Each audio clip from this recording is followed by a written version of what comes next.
A long time ago, an elderly man moved to the city to live with his son. He had become extremely frail at this age. His hands trembled and he couldn't see clearly. They lived in a small apartment. The entire family, including his 4-year-old grandson, used to eat together at the dinner table. But due to his old age, he found it difficult to eat. Sometimes the peas slipped from the spoon and scattered on the floor. And sometimes the milk spilled on the floor. His son and his wife continued to bear all this for a day or two. And then he said, Yes, now I think so. We have to do something about him. His wife also agreed to this and said, Yes, for how long we have been messing up our food enjoyment due to him.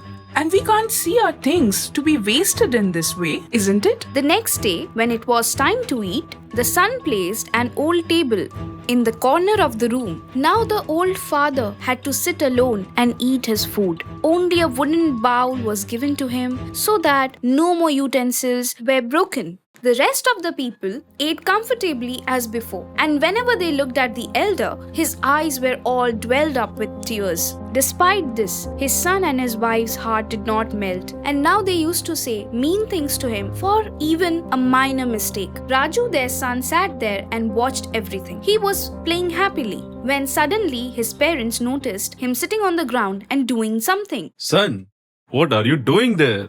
Raju replied with much innocence, Daddy, I'm making a wooden bowl for you guys. Because when I grow up, you will also have to eat in wooden bowl, right, Dad? And he went back to work. His parents were deeply affected by this. They didn't say anything. Tears dwelled up in their eyes.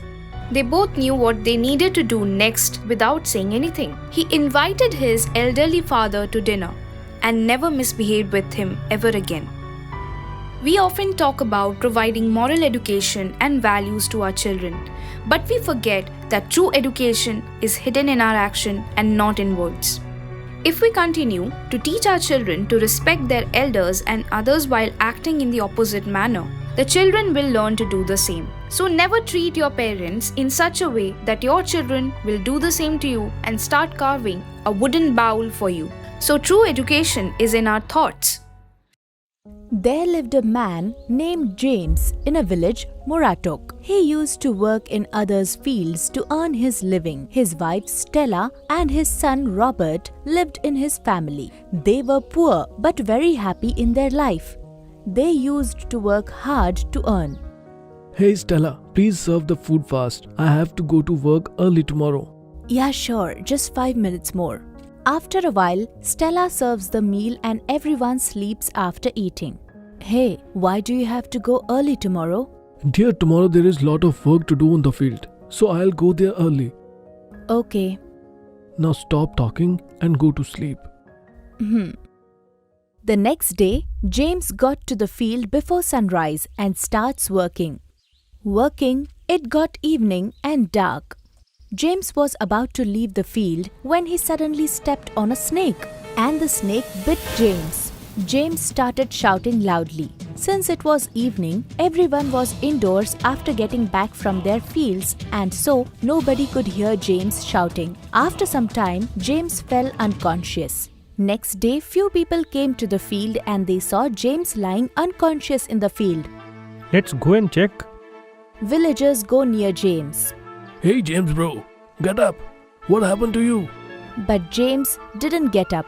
Then one man looks at his feet. James bro was bitten by a snake. See the marks on the foot. Everyone takes James to his home. Oh, what happened to my husband? Why did you all bring him in this way? Then one man tells the fact to Stella. Listening to all this, Stella felt the ground slipping under her feet. Oh my God! What did you do? What will I do now? How will I feed my family? Stella started crying. Now the house responsibility was completely on Stella. Now Stella started working in the fields and earned her living. Few years passed. Now Robert started to go to school. Ma, please give me my tiffin fast. I'm getting late to school. Yes, my son, I'm bringing it. Stella brings the tiffin and hands it to Robert. Time passed. Robert started to go to college. He never felt sorry for his mother's condition, and he had become irresponsible. Hey friends, why not we go for a picnic tomorrow? Yeah, sure. We will have lots of fun. Saying this, all his friends go home, and Robert sits there thinking. I have agreed to go to the picnic. But from where I'll get the money? Robert, immersed in this thought, comes home and tells his mother, Ma, I need 5,000 rupees tomorrow. Hey son, why do you need so much money? And I don't have that much money, son. Ma, I don't know anything.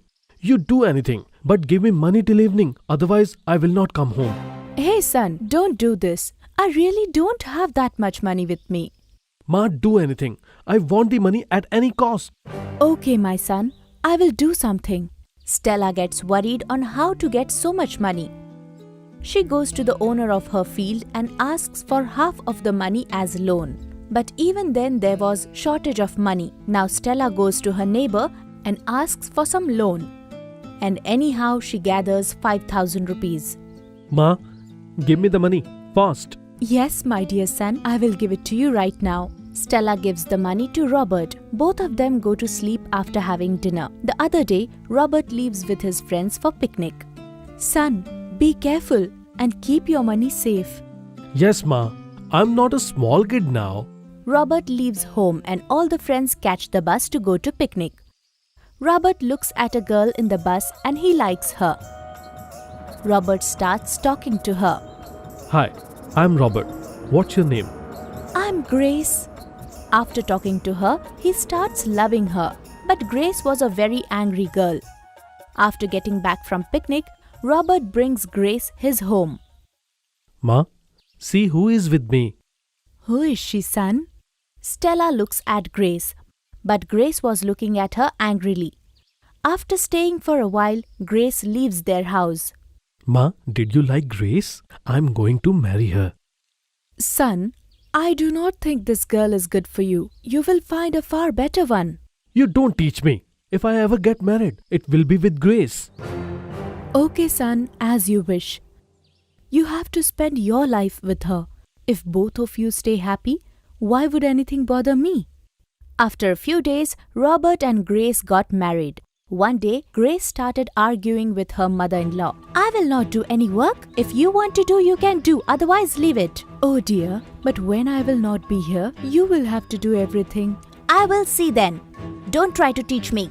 In the evening when Robert comes home, hey, look, your mother doesn't work at all and makes me to do everything and argues with me on the top of that. Robert goes and abuses his mother. Grace becomes happy after seeing all this. Now this became routine. Grace used to provoke Robert against his mother, keeping Robert away from his mother. One day she burnt her hand by herself, and in the evening when Robert came home, hey, see what your mother did today. I refused to work and so your mother burnt my hand. After listening to Grace, Robert got very angry. He threw his mother out of the house. Son, what have I done that you are throwing me out of the house? Where will I go at this age? Think about your old mother, please. Don't do this, son. Stop crying and get out of my house. Poor Stella takes her stuff and leaves the house. She starts living in a temple nearby. Time passes by. One day, suddenly Robert feels pain in his heart. Hey Grace, I'm having a pain in my heart. Please take me to the hospital. Grace takes Robert to the hospital. Doctors check Robert and tell Grace, Look, madam, there is a hole in your husband's heart. We will have to find a person by tomorrow who would be ready to give his heart to him. Otherwise, we will not be able to save your husband. Hearing this from the doctor, Grace gets terrified. She doesn't understand what to do. Robert's neighbor finds this out and she tells this to Robert's mother. As soon as Robert's mother comes to know this, she comes to the hospital immediately and talks to the doctor. Doctor, please save my child. You can take my heart, but please save my son's life. Stella gives her heart to her son and says goodbye to this world for her son.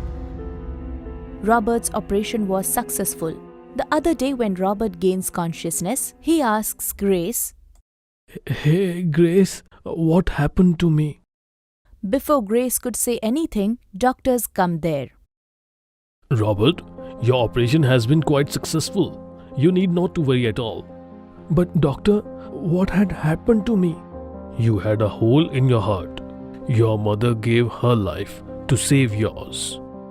Hearing this, Robert and Grace had tears in their eyes. Robert started crying. What? My mother gave me her heart. Yes, Robert. Your mother gave her heart to you. And now she is no more. After listening to the doctor, Robert was dumbfounded. Grace also feels ashamed of what she did. Right then, Robert puts his hand on his heart and he heard a voice. My son, I did everything for you, but you never cared for me. But son, I told you, I will never let you fall short of anything. That's it. I kept my promise. You stay happy, my son. Listening to this, Robert started crying, but there was no use being restless. Robert's life was saved, but his mother was not with him anymore. Friends, a mother can do anything for her children. There is no one greater than a mother in this world.